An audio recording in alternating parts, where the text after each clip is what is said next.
স্বাধীনতার পর থেকে আমরা মানুষের আইনের বাংলাদেশ দেখছি। এ পর্যন্ত স্বাধীনতার পর থেকে আমরা বাংলাদেশে আল্লাহর আইনের দেশ দেখিনি, আমরা দেখছি মানুষের আইন। ধরে কোন কিসের আইন? মানুষের আইন। আগামীতে একটা সুযোগ আছে, আছে না নাই? আমরা যেন আল্লাহর আইন দিয়ে বাংলাদেশ চলে, এ দৃশ্য যেন আল্লাহ আমাদের দেখার তৌফিক দেয়। ধরে কোন আমিন। এখন হয়তো বলবেন, হুজুর আল্লাহর আইনটা কেমন? আল্লাহর আইন যখন বাংলাদেশে চালু হবে, ওই সময় যারা নেতা হবে তাদের চরিত্র কেমন হবে? নেতা যারা হবে তাদের চরিত্র কেমন কেমন? খালি নেতা হলেই চলবে না, মসজিদের ইমামতি করার যোগ্যতা থাকা লাগবে। ধরে কোন ঠিক কি না? একটু মনোযোগ দিয়ে শুনবেন। হযরত ওমর জুমার দিনে মসজিদের মেম্বরে খুতবা দিচ্ছেন, জুমার দিনে মসজিদের মেম্বরে খুতবা দিচ্ছেন। এমন সময় একজন সাহাবী মাঝখান থেকে দাঁড়িয়ে বলতেছে, আমির আল মুমিনিন, আপনার খুতবা আমরা শুনবো না। আমি শুনবো না এ কথা বলে নাই, বলছে আমরা শুনবো না। তার মানে বোঝা গেল সমস্ত মুসল্লিকে লক্ষ্য করে তিনি লোকমা দিয়েছেন। ইমাম যদি 4 রাকাত নামাজের 3 রাকাতে বসে, তাহলে কিন্তু একজন মুসল্লি লোকমা দেয়। ওই মুসল্লি কিন্তু একলা লোকমা দিলে সমস্ত মুসল্লির পক্ষে আল্লাহু আকবার বলা হয়। ধরে কোন ঠিক কি না? আপনার বলেন যে সবাইকে আল্লাহু আকবার কয়? বলতেছেন আমরা আপনার খুতবা শুনবো না। ওমর ফারুক চোখের পানি বের করে বলতেছেন, আমার অপরাধ কি? আমার দোষ কি? আমি কি সুর শক্তি কমজোরি নাকি? আমার উচ্চারণ খারাপ নাকি? কি জন্য আমার খুতবা শুনবা না? সাহাবী বলতেছে, আমির আল মুমিনিন, আমাদেরকে বাইতুল মাল থেকে খাটো পাঞ্জাবি দিলেন, আর আপনি লম্বা জুব্বা পরে খুতবা দিচ্ছেন। যতক্ষণ আপনার লম্বা জুব্বা কোথায় পাইলেন এটা না বলবেন, ততক্ষণ আপনার বক্তব্য খুতবা আমরা শুনবো না। হযরত ওমর তখন বাংলাদেশের মতন 96টা দেশের নেতা, বাংলাদেশের মতন কয়টা? জোরে কোন কয়টা?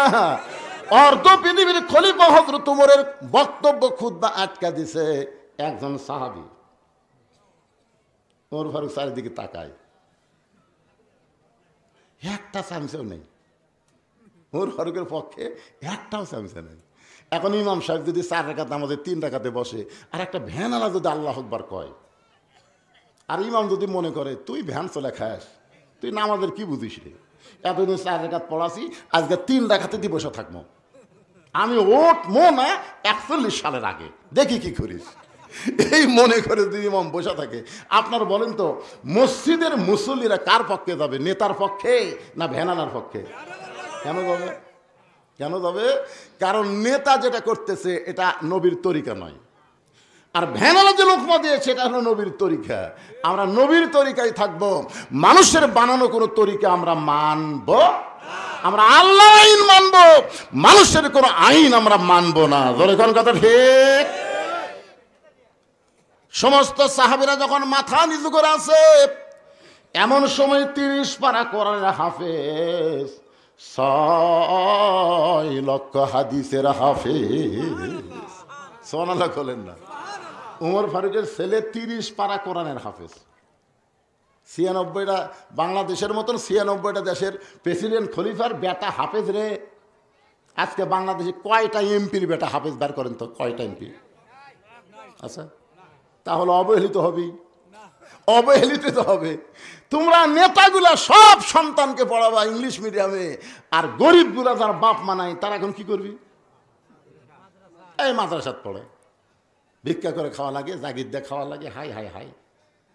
সেই মৌলানা যখন আমার বক্তা হয়, হক কথা বলবার গেলে সাহিত্য কয়, তুই আর ফেতরা খায় মলবি হলু, তুই আর বড় বড় গল্প বলছিস।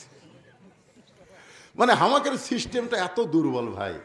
চিন্তা করে দেখেন, রাসূল বলেছেন খায়রুকুম মান তাআল্লামাল কুরআন ওয়া আল্লামা, ওই ব্যক্তির চাইতে জ্ঞানী সম্মানী কোনো ব্যক্তি নাই যে ব্যক্তি আল্লাহর কোরআন শিখেছে এবং অপরকে কোরআনের শিক্ষা দেয়।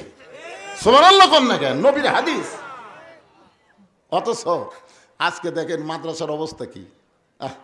ওমর ফারুকের ছেলে কোরআনের হাফেজ, শুধু কোরআনের হাফেজ না, 6 লক্ষ হাদিসের হাফেজ।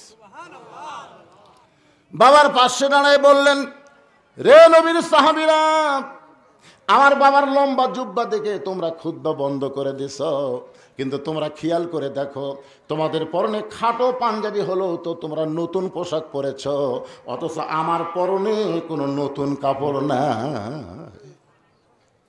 ওসমান গনি বলে, আব্দুল্লাহ আজকে জুমার দিন তুমি নতুন কাপড় না পরে পুরাতন কাপড় পরছো কেন?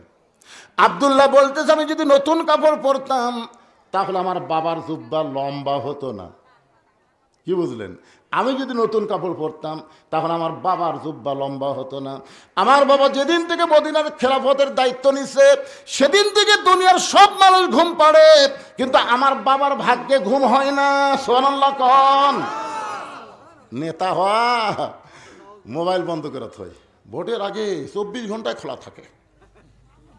এই যে গোলাম মোহাম্মদ সিরাজ, এরা খালি ভোটের তারিখ ঘোষণা হলে আজকে মাহফিল মিস করতো। কয় না, সব কাজ বাদ, এখন যাওয়া লাগবে ভাই, সামনে অমুক তারিখে নির্বাচন রে, এখনো তো নির্বাচনের তারিখে হয়নি। কি বুঝতেছেন? 24 ঘন্টায় মোবাইল খোলা আছে ভোটের আগে। ভোট পেয়ে তখন নেতা হয়ে গেছে, আর নেতা নাই। মানুষের তৈরি আইন দিয়ে যখন রাষ্ট্র চলবে নেতারা এইরকমের চরিত্রের হবে, আর আল্লাহর কোরআন দিয়ে যখন রাষ্ট্র চলবে দেখেন নেতার অবস্থা। গভীর রাত্রে হযরত ওমর যখন বাড়ির থেকে বের হচ্ছেন, বউ বলতেছে কোথায় যাবেন? বলে আমার আল্লাহর বান্দারা নবীর উম্মতেরা কেমনে আছে নিজের চোখে একটু দেখার জন্য যাচ্ছি। তা আপনি অর্ধ পৃথিবীর খলিফা হয়ে নিজের চোখে দেখবেন আপনার র্যাব, পুলিশ, সামসা কি একটা উপজেলা চেয়ারম্যান ঘরে পুলিশ লিয়ে জোরে কন, কি কথা কন না কেন? আর এমপির সামনে পুলিশের গাড়ি, পিছনে পুলিশের গাড়ি। মানে আমরা পুলিশকে চাকরি দিছি ওই নেতা পাওয়া দেওয়ার জন্য নাকি? এই পুলিশের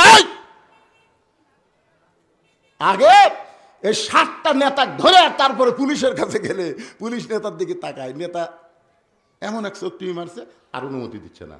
নেতাই কিন্তু লিয়ে গেছে, লিয়ে যা চোখ টিভি মারছে, অনুমতি দিচ্ছে না। কি বুঝতেছেন? হুজুর নেতা লিয়ে কেন হুজুর? আপনাকে যে শেরুয়া বটতলা সকাল থেকে বলতেছে আমাকে মাহফিল হবে, আপনি আসেন। আমি আসরের সময় যখন সাইজ বাড়াচ্ছি ইতিমধ্যে বলতেছে হুজুর নেতা লিয়ে গেলাম, বহু চেষ্টা করলাম হুজুর, কিন্তু কাম হলো না। আমি বললাম বাংলাদেশের পুলিশেরা নেতার চামচিয়া, জোরে কান কিসের কথা কন না কেন? আর নেতা লিয়ে যাও কাম হলো না, তার মানে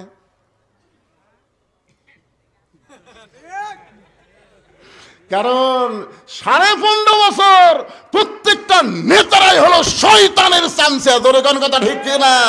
নেতারা ছিল শয়তানের চামচা আর পুলিশ হলো নেতার চামচা। কি বুঝতেছেন? বলছি চলবি না, হাসতে হাসতে না না না আগে আমি কিন্তু হাসতে হাসতে বুঝবারই পারবি না, হাসতে হাসতে কি মাল দিল রে। আল্লাহর বান্দার একটু খেয়াল করবেন, গভীর রাত্রে হযরত ওমর মানুষের দুঃখ কষ্ট দেখার জন্য চোরের মতন ঘুরতেন। র‍্যাব নাই, পুলিশ নাই। ওয়া আলা রাব্বিহিম ইয়াতাওয়াক্কালুন,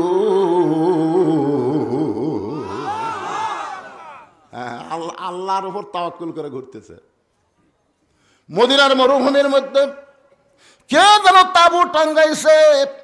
ওমর ফারুক চিন্তায় পড়ে গেলেন, আমার মদিনায় তো তেমন কোনো অভাব নাই, বাড়ি ঘর ভাত দিয়ে তাঁবু কে টাঙ্গাইছে? কাছে গিয়া দেখে ছোট্ট 2টা বাচ্চা মা মা বলে কাঁদতেছে, আর মা বলতেছে গোস্ত সিদ্ধ হলেই তোমাদেরকে খাবার দিব, গোস্ত সিদ্ধ হলেই খাবার দিব।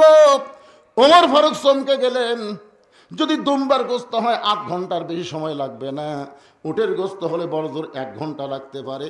এত গভীর রাত হয়ে গেল, এখন পর্যন্ত গোস্ত সিদ্ধ হয় না, লোকমা দেওয়া লাগবে। তাঁবুর বাহির থেকে বললেন, মা তুমি কেমন মা? তোমার সন্তান ক্ষুধার জ্বালায় কান্দে আর এখন পর্যন্ত তোমার গোস্ত সিদ্ধ হয় না। মেয়েটা বলে, পথিক বর্তমানে আমি যেই বিপদের মধ্যে আছি আমার আল্লাহ পর্যন্ত আমার খোঁজ নিচ্ছে না। মানে আল্লাহর প্রতি বিরক্ত হয়ে গেছে। বর্তমানে আমি যেই বিপদে আছি আল্লাহ আমার খোঁজ নিচ্ছে না। আর তুমি কে রে পথিক? তুমি কে? আমার বাড়ি হলো ইয়ামিন দেশে, আমি শুনতে পাইলাম মদিনার খলিফা ওমর অত্যন্ত ভালো মানুষ, আমার দুইটা এতিম বাচ্চাকে নিয়ে আমি ওমরের কাছে যাবার চাই, কিন্তু ওমরের দরবারে গিয়ে দেখি এত মানুষের ভিড়। কে রে ওই তিনটা কে যায় রে? এই তিনটাকে আটকান্ত, এরা হলো কিশোর গ্যাং। তোর এখন কি গ্যাং? হ্যাঁ যাবি যাই বাইরে যে একটা জ্ঞান জাম শুরু করবি, এরকম থামান খুবই কঠিন ভাই। আপনারা ছেলেদেরকে নষ্ট করছেন, এই পুচকা পুচকা ছেলেদের হাতে মোবাইল দিয়েছেন, দেন মরে যান, তারপরে বুঝবেন। আপনার কবরের পাশে এরা ফ্রি ফায়ার খেলবে, ফ্রি ফায়ার আপনার কবরের পাশে।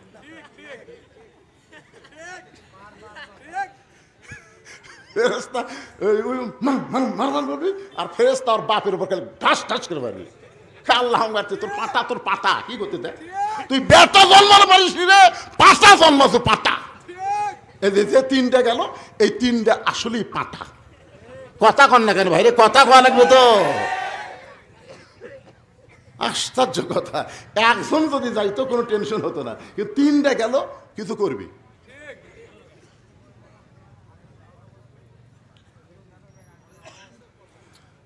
আল্লাহর বান্দার একটু মনোযোগ দিয়ে শুনবেন। ভালো করতে গেলে রাসূল বলেছেন 6 বছর থেকে 7 বছর থেকে তালিম দাও, আর 10 বছর থেকে জোর করে তাকে নামাজে নিয়ে যাও। জোরে কম ঠিক কিনা? যে তিনটা গেল, এরা হলো তালিমের বয়স, শিক্ষা দেওয়ার বয়স। 10 বছর থেকে যদি বাপ মসজিদে বাচ্চাদেরকে নিয়ে যাইতো, তাহলে আমাদের ছেলেগুলো এরকম নষ্ট হবার পারত না। একটু মনোযোগ দিয়ে শুনবেন। মেয়েটা বলতেছে, পথিক আমার বাড়ি হলো ইয়ামিন দেশে, আমি ইয়ামিন থেকে শুনলাম মদিনার খলিফা অত্যন্ত ভালো মানুষ, আমার দুইটা এতিম বাচ্চাকে নিয়ে আমি ওমরের দরবারে গেছিলাম। এত মানুষের ভিড় ঠেলে একটা মহিলা আমি কেমন ওমরের কাছে যাই? আগামীকাল সকালবেলা যাব এই নিয়তে। এই মদিনার মরুভূমিতে তাঁবু টাঙ্গাইছি, আমার দুইটা বাচ্চাকে নিয়ে যখন রাতের বেলা ঘুমাতে চাই, আমার দুইটা বাচ্চা ক্ষুধার জ্বালায় যখন বারবার কান্দে, আমি শুধু বাচ্চা দুইটাকে সান্ত্বনা দেওয়ার জন্যে পাতিলে পানি পাথর আর নিচে আগুন জ্বলায় বলতেছে, বাবা গোস্ত সিদ্ধ হলেই তোমাদের খাবার দেব। পথিকরা, আমার পাতিলে কোনো গোস্ত নাই, আমার পাতিলের মধ্যে হলো পাথর। কথা শুনে দুইটা বাচ্চা যদি হঠাৎ ঘুমায়া যায়, এই শান্ত নেওয়ার জন্য কথাগুলো বলতেছি। কিন্তু আমার দুইটা বাচ্চার পেটে এত খিদা লাগছে, ওরা বারবার যখন ক্ষুধার জ্বালায় কান্দে, আমার মনে হয় ফজর পর্যন্ত আমার দুইটা বাচ্চা আর বাঁচবে না। সঙ্গে সঙ্গে হযরত ওমর বললেন, মা একটু ধৈর্য ধরো, মা একটু ধৈর্য ধরো। বাংলাদেশের মতন ৯৬টা দেশের প্রধানমন্ত্রী খলিফা এক দৌড়ে বাইতুল মালের দরজায় গিয়ে বলে, আসলাম তাড়াতাড়ি দরজা খুলে দে, সবচাইতে বড় খাবার বস্তা আমার মাথায় তুলে দে।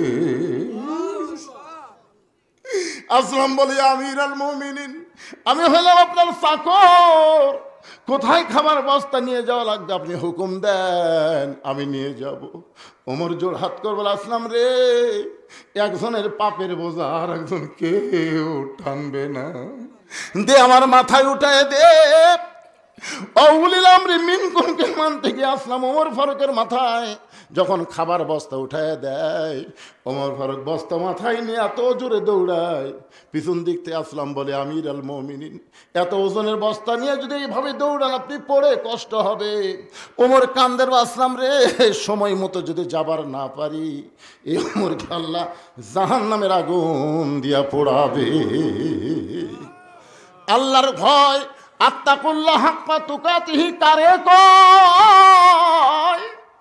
আল্লাহর ভয় কারে কয়? সময় মতো যদি যাবার না পারি, ওমরকে জাহান্নামের আগুন দিয়ে আল্লাহ পুড়াবে। খাবার বস্তা মাথায় নিয়া গভীর রাত্রে হযরত ওমর তাঁবুর কাছে, মারে খাবার বস্তা আনছি, মা রুটি হালুয়া তৈরি করো। মেয়েটা রুটি হালুয়া তৈরি করে যখন ওমরের কাছে দেয়, ওমর দুইটা এতিম বাচ্চাকে তার দুই উরাতের উপরে নিয়া রুটি ছিঁড়ে হালুয়া দিয়ে যখন মুখে দেয়, দুইটা বাচ্চা ফেল ফেল করে তাকায় বলে, কে গো আপনি?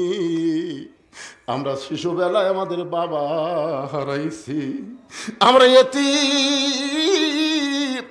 আল্লাহ সূরা মাউনের মধ্যে বলেছেন, আরাইতাল্লাযী ইউকাজ্জিবু বিদ্দীন, ফাযালিকাল্লাযী ইয়াদউল ইয়াতীম ওয়ালা ইয়াহুদ্দু আলা তাআমিল মিসকিন।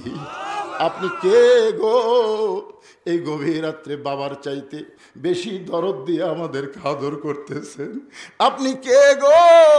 আপনি এত ভালো মানুষ কেমনে হলেন? উমর কান্দের বলে, আল্লাহ এই অধমকে জাহান্নামের আগুন থেকে তুমি বাঁচাও, এই অধমকে জাহান্নামের আগুন থেকে তুমি বাঁচাও। মা কান্দের বলে, পথিক রে, তোমার মতন ভালো মানুষ আমি জীবনে দেখি নাই। আল্লাহ ওমরকে যদি মদিনার খলিফা না বানায়া তোমাকে যদি মদিনার খলিফা বানায় দিত, মদিনা যেন আল্লাহর জান্নাত হয়ে যেত।